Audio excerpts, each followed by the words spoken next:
Halloween! Woo! It's probably, to be honest, by the time I get this video out, it's probably a belated Halloween, but like, happy Halloween! But fun fact, I've really thought about my costume this year. Joking. I'm Ayumi as a cat. Also don't have any contacts in because they dried out. I'm so prepared! Anyway, I'm wasting a hell of a lot of time because the last review was like 55 minutes and I don't want that to be this review. Today I am reviewing book 3 of Corpse Party.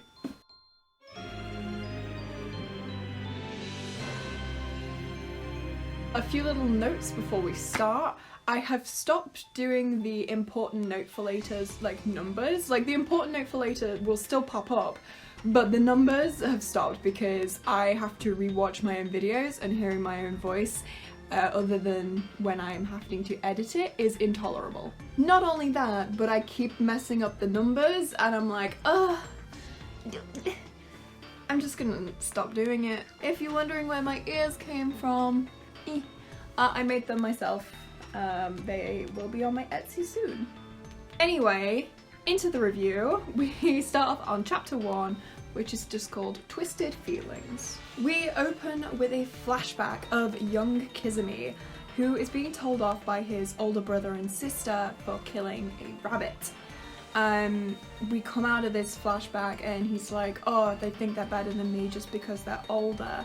And he starts laughing and then he's like, oh, I need to stop showing my true colours in front of the young lady. As he's like laughing, Yuka begins screaming in the bathroom. So Kizumi runs in and he's like, are you okay?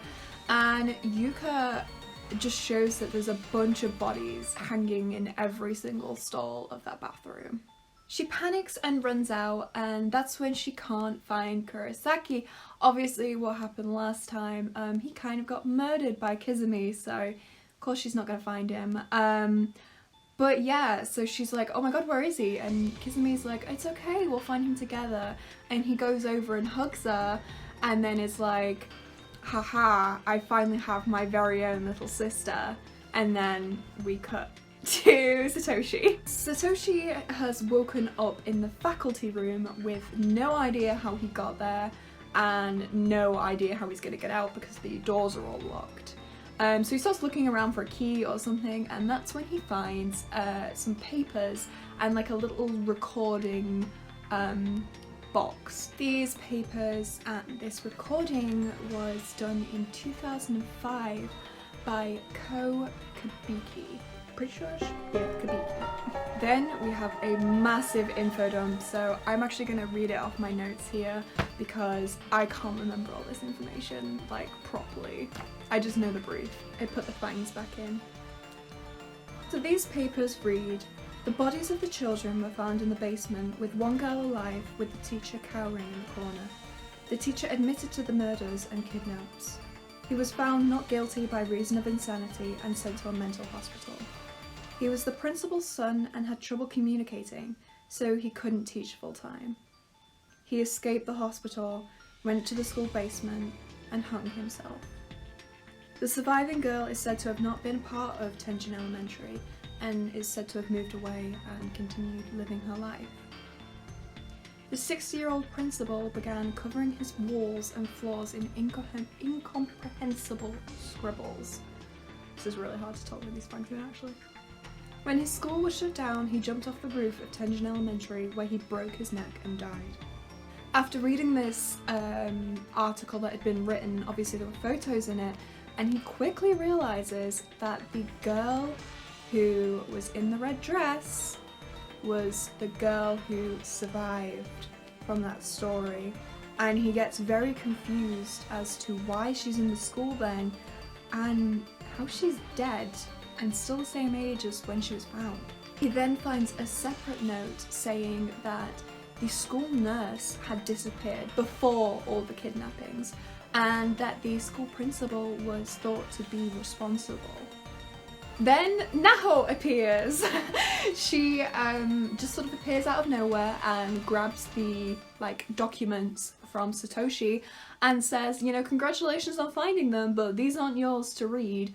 And she starts antagonizing him by saying that somebody like messed up the charm when they were doing it, and that's why they all ended up in the elementary, because somebody messed it up. 幸せの幸子さんを行って失敗したからです。失敗だって。誰かが唱える回数を増やしたか減らしたか、人数分正しく唱えなかったのです。誰かが。そんなはずはない。 He was like, no, they wouldn't do that, like, they're my friends. And she's like, well, are they really your friends? Do you really know them that well? Like, are you sure they wouldn't do something like this? And Satoshi's just like, ah! And then we cut to chapter 2. Chapter 2 is called Thank You, Farewell. We are back to Kishinuma. Kishinuma is in a room by himself, and he's chained to the wall by his ankle, so he's got like a chain around his ankle.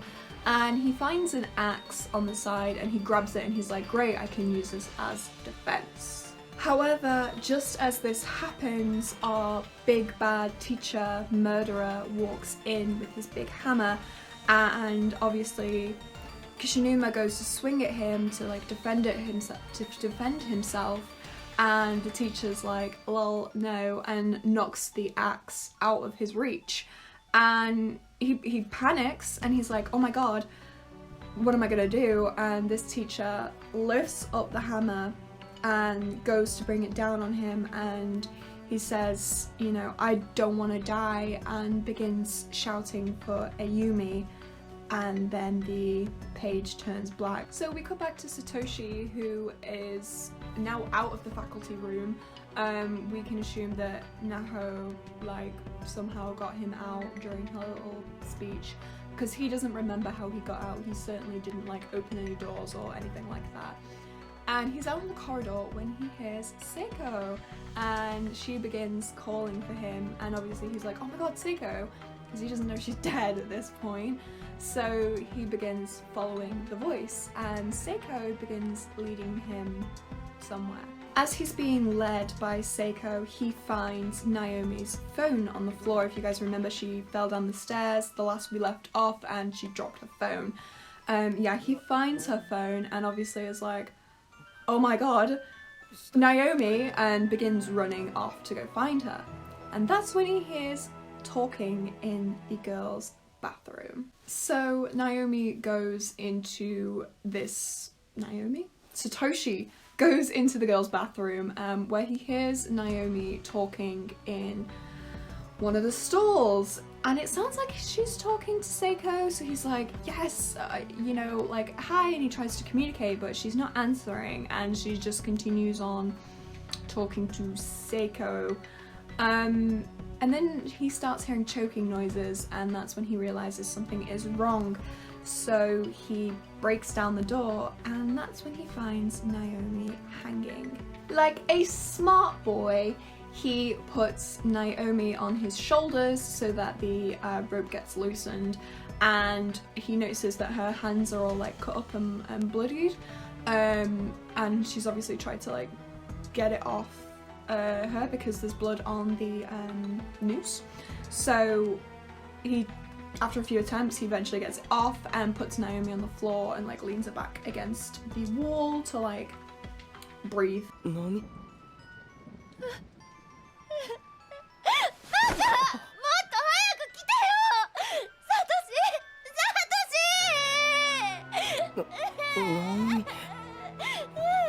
Naomi explains how she had no idea how that happened or how she got there. She literally doesn't remember at all, and she just says, I don't know what happened, thank you for saving me. And then she reveals that Seiko has died, and she takes him to Seiko's body, which she has at some point moved into the hallway. So Seiko is now set up against the wall, just sort of being a corpse. Satoshi is of course confused because he heard Seiko's voice leading him to Naomi, so he was like, oh, okay, she's dead, what the hell? And obviously Naomi begins sobbing over Seiko again, and Satoshi then explains to her that obviously he's lost Yuka and needs to find her. And, you know, Naomi's like, yeah, okay, I will help you find her. And the two promise Seiko's body that they will return for her and, you know, take her back home with them once they get out of there. There's a really cute little scene which I really love where Seiko appears like right next to her body, watching the two walk away hand in hand, and you know, she says like, thank you for saving Naomi and please look after her, which is just so cute. And that leads us on to chapter 3, which is called A Ghostly Wail. So we are back with Naho again. This book has a lot of like jump scenes between different characters, but you'll see why. But we're back with Naho again, and she's in a classroom saying that all her plans are, you know, coming to fruit, like they're just coming together, and that she planted seeds of these students, and you know, she's happy with how it's going.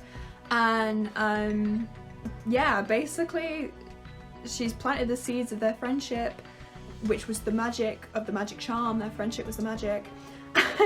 And talks to someone called Sensei, but we don't see anyone, as it then cuts back to Satoshi and Naomi. So the two are chatting away, and they realise that they have both met Naho, and they come to the conclusion that she must be able to like move between the different dimensions. So that's a good thing, because it means that they can like communicate with other people through Naho, or like, you know, try and get her to help them and stuff like that. And they're just walking, and then Naomi passes out. Then there's this little cutscene where like during her pass out, she's like, I think she's like dreaming, and you see like a past like flashback of Naomi and Seiko riding bikes together and being cute, and like Seiko being a bit weird, but you know, that's Seiko. Anyway, Naomi wakes up and she's in the nurse's office. I don't know how many times we have to go into this goddamn nurse's office, but she's in the nurse's office. Obviously she freaks out a bit, remembering what happened last time, but there's no ghost there. But her phone does go off, and she sees a text from Seiko before she died. She gets all excited and sees a note from Satoshi basically apologising for leaving her alone, but he needs to go find Yuka and that he will return as soon as possible, and he's made her like a little origami bird. That's just a side note thing.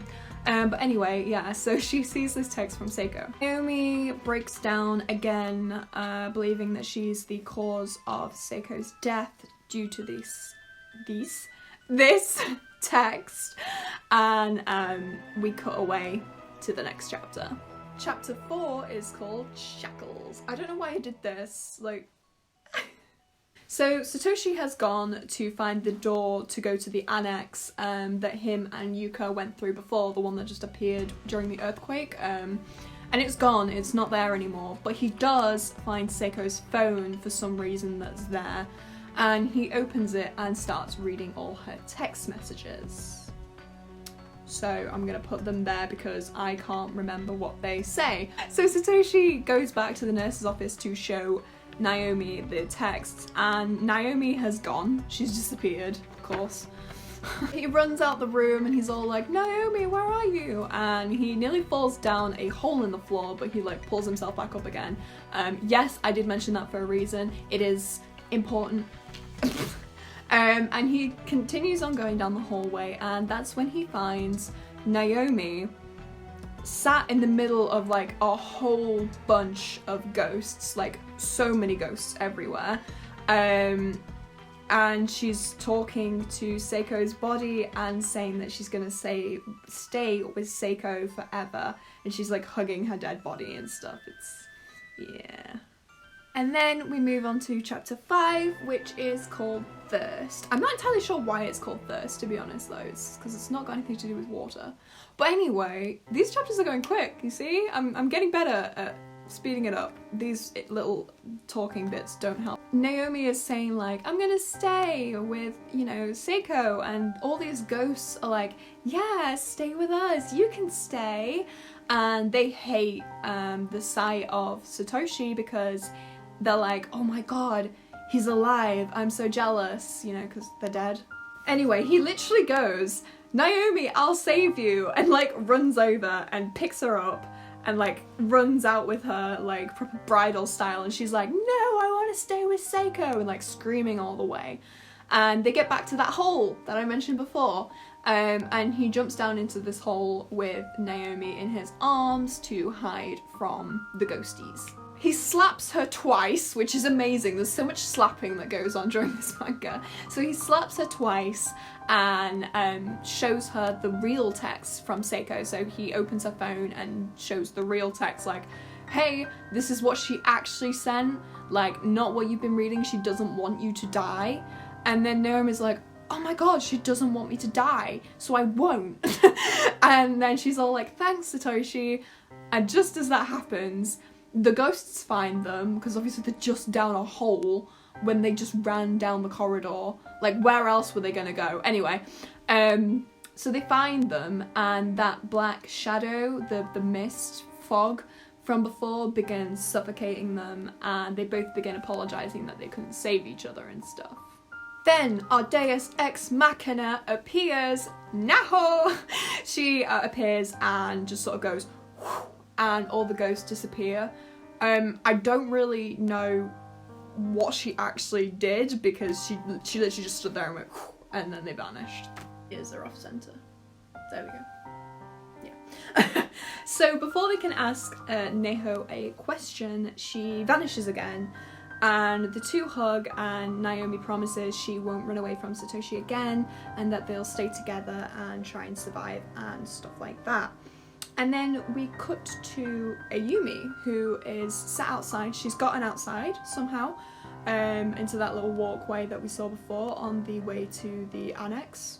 Pretty sure that's the word, yeah. So she's sat outside and she's wondering where Kishinuma is, and she's saying like, he's going to be in big trouble when I find him, you know. And then we have this really weird cutscene where we see Yuka and Satoshi eating crepes, and who else is it? Yeah, and then there's a bath scene. Not gonna lie, I didn't really read it because the little cutscenes that they keep putting in there with the weird bath scenes and like being weird and stuff, I'm not that interested in. But yeah, there's a bath scene where Satoshi like goes and all the girls are like naked in a bath. It's weird. It's weird. And on that note, we move on to chapter 6, which is called The Sins of a Murderer. There are actually 10 chapters in this book. There aren't 9 like there have been the last 2.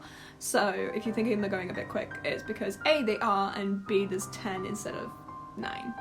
So we are now on to Ayumi properly. Hello. She goes back inside and is calling out for Kishinuma, because obviously she doesn't know where he's gone because she ran away. Anyway, and she sort of goes around a corner, and that's when she spots the children from before, like squishing a dead body, like, you know, poking their hands in it, and it seems that they're looking for something.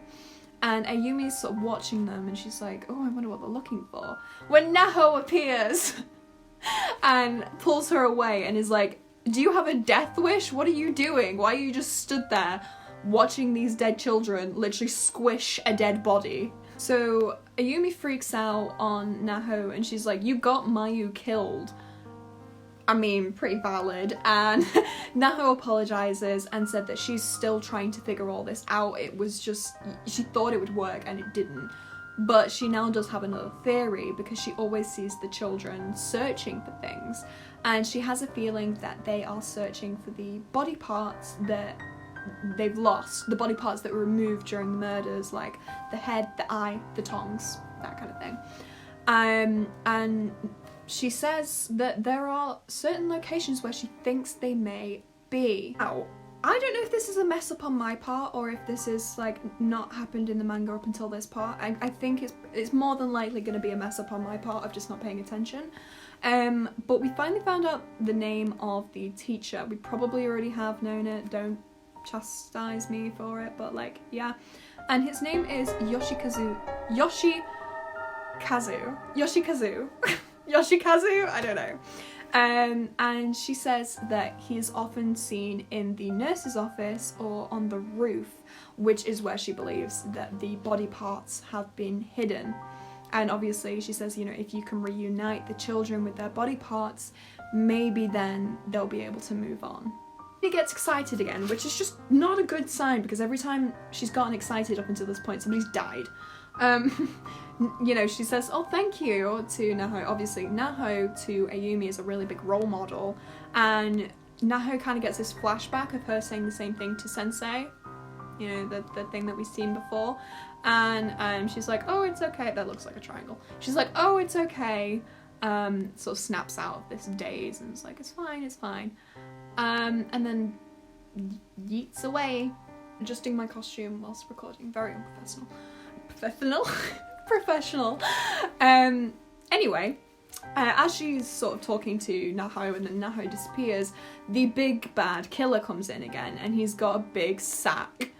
And obviously Ayumi starts screaming and she tries to run away, but she falls over because he throws this sack on top of her, and she's like, oh my god, it's really heavy. And when the sack opens, Kishinuma is inside. And Ayumi starts freaking out, and she's like, no, it can't be. Ha! Did I trick you? Kishinuma's not dead. He literally sits up and says, yo.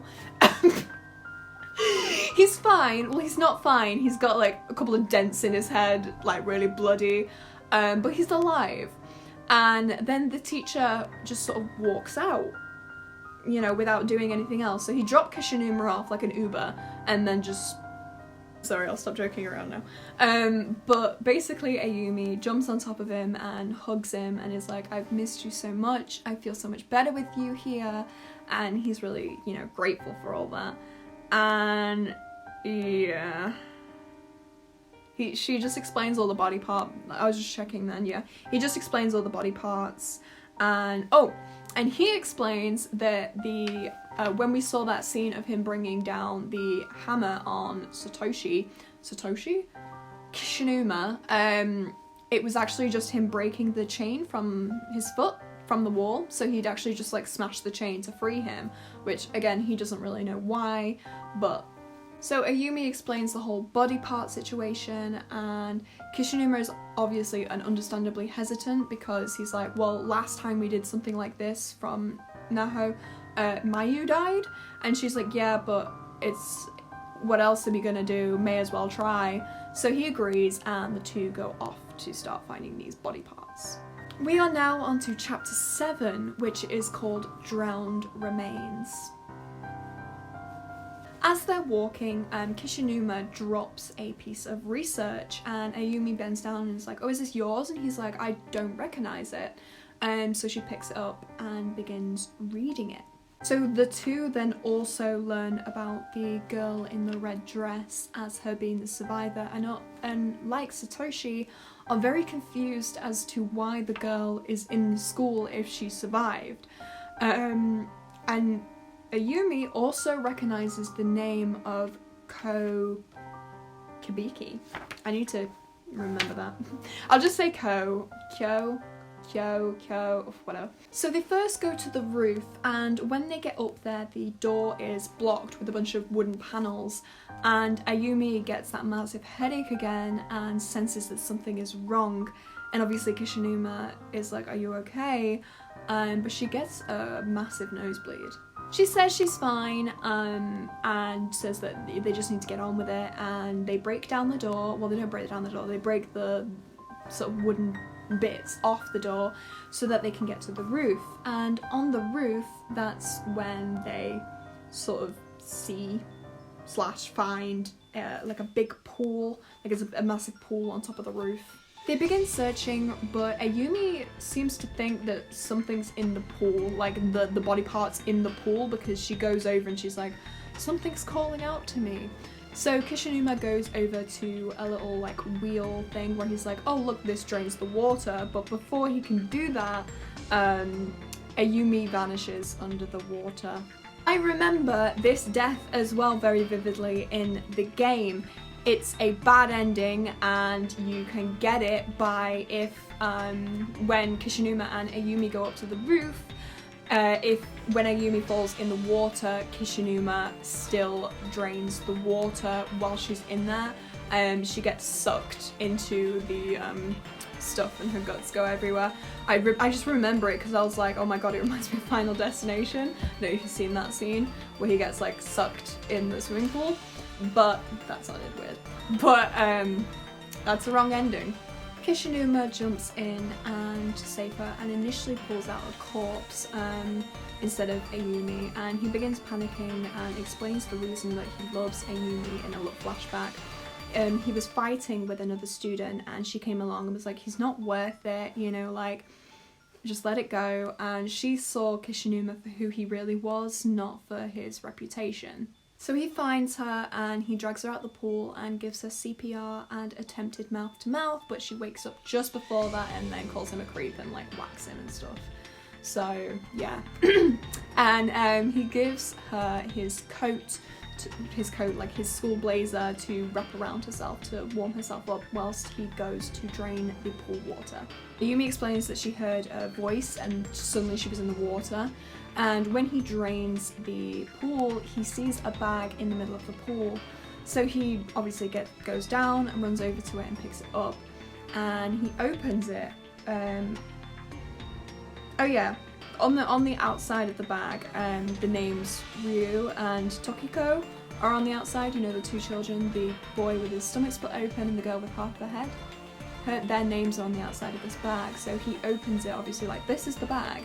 And half the girl's head is in there and the boy's tongue is in there. He comes back out and Ayumi thanks him and hugs him for saving her, and she literally falls asleep in his arms while she's hugging him, and he picks her up, still asleep, like wrapped in his jacket, and begins carrying her back through the school, reassuring her that, you know, he'll protect her. That's the end of chapter 7, and we move on to chapter 8, which is called Everlasting Darkness. So Ayumi and Kishinuma go to the nurse's office, and they strip off their wet clothes. There's a little scene where she's like, he walks in on her naked and all that kind of thing. Anyway, but she gets a fright because the doll from before, the killer's doll, begins talking again. This doll begins saying that he hid their body parts really well, and that the other body part was outside the nurse's office under the floorboards. So they follow this voice as it literally directs them. It says, you know, go left here, go right here. And they see the trail of Mayu's blood and they realise exactly what they're walking to.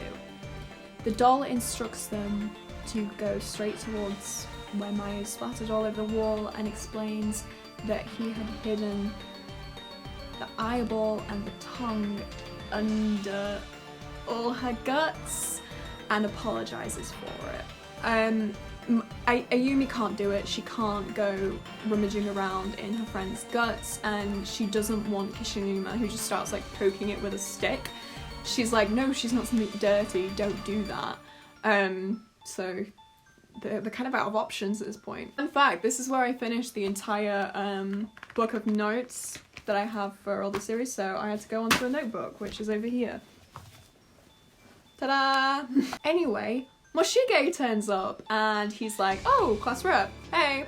And they explained that they are looking for a bag, obviously, but, you know, in these guts, but they don't explain that it's Mayu's guts because of how close he was with Mayu.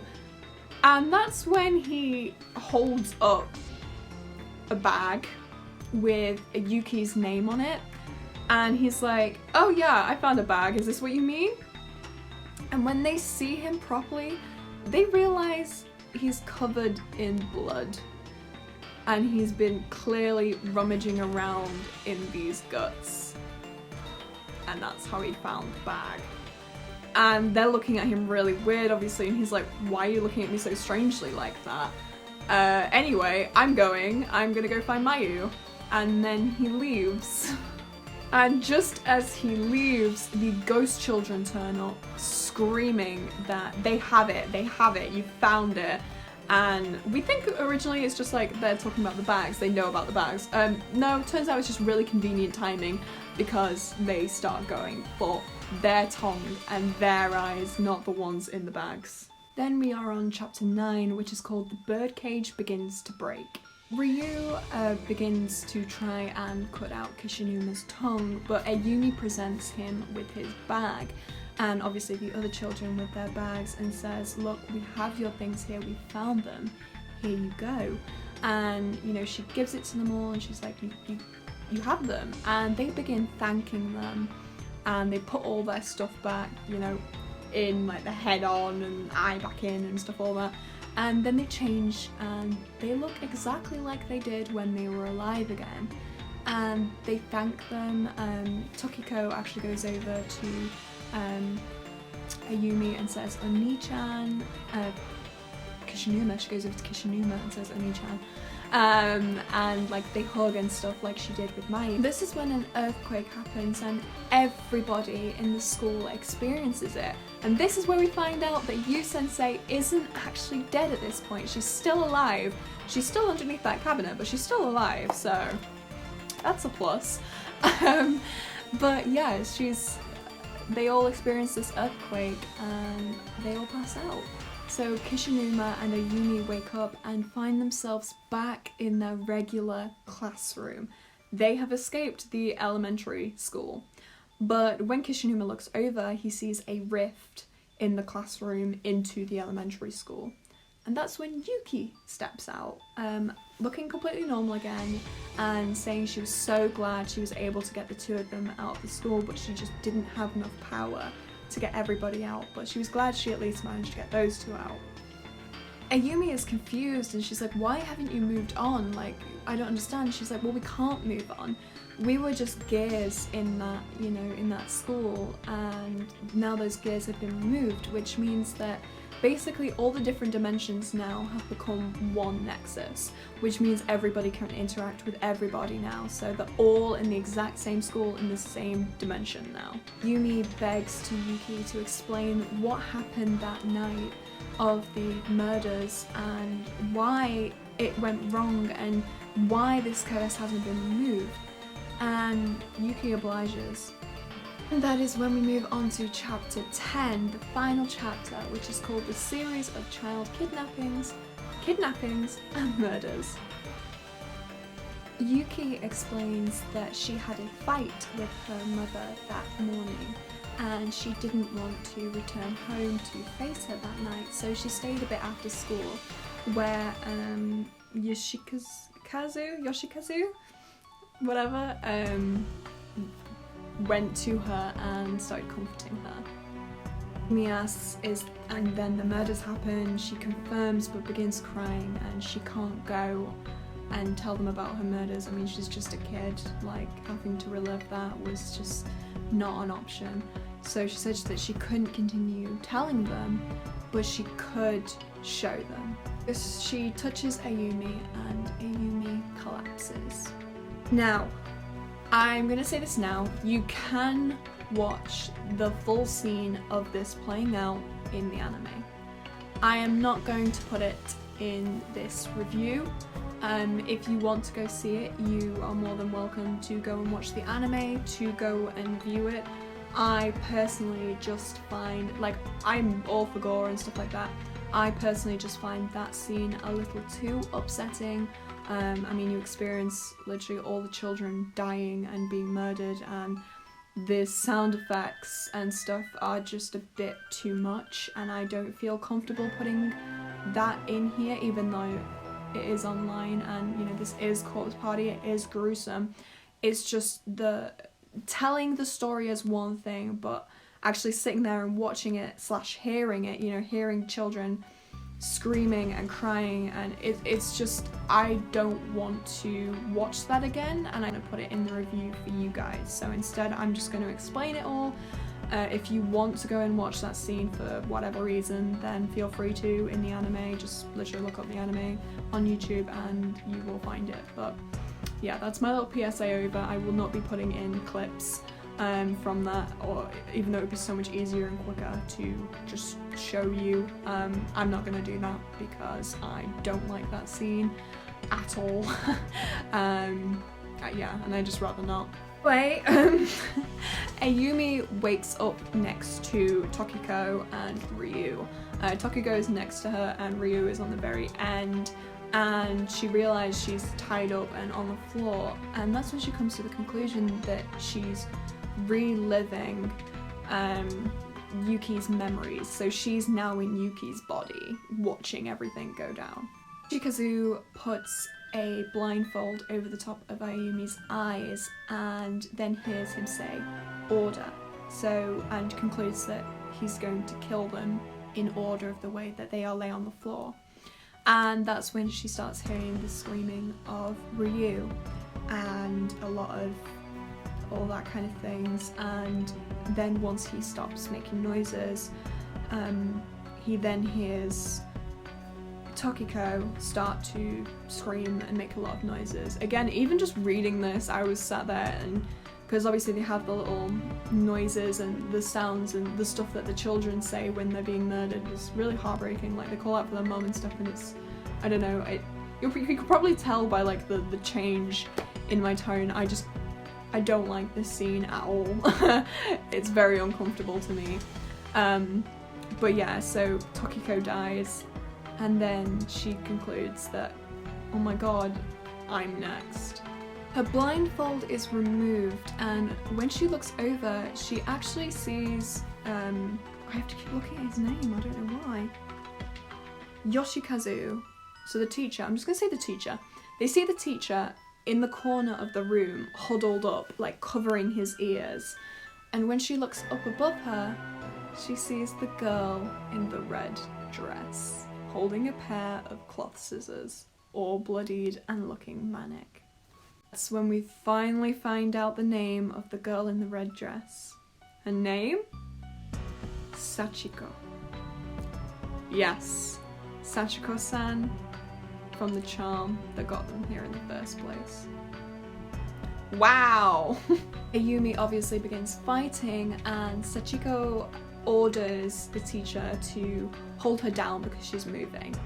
He does so, and that's when Sachiko stabs her in the eye and like pulls out her eye with the cloth scissors. Again, this is so graphic in the anime. Was it necessary? I know it's meant for shock value, but Jesus. Anyway, and so she does that, and then she cuts out Ayumi's tongue.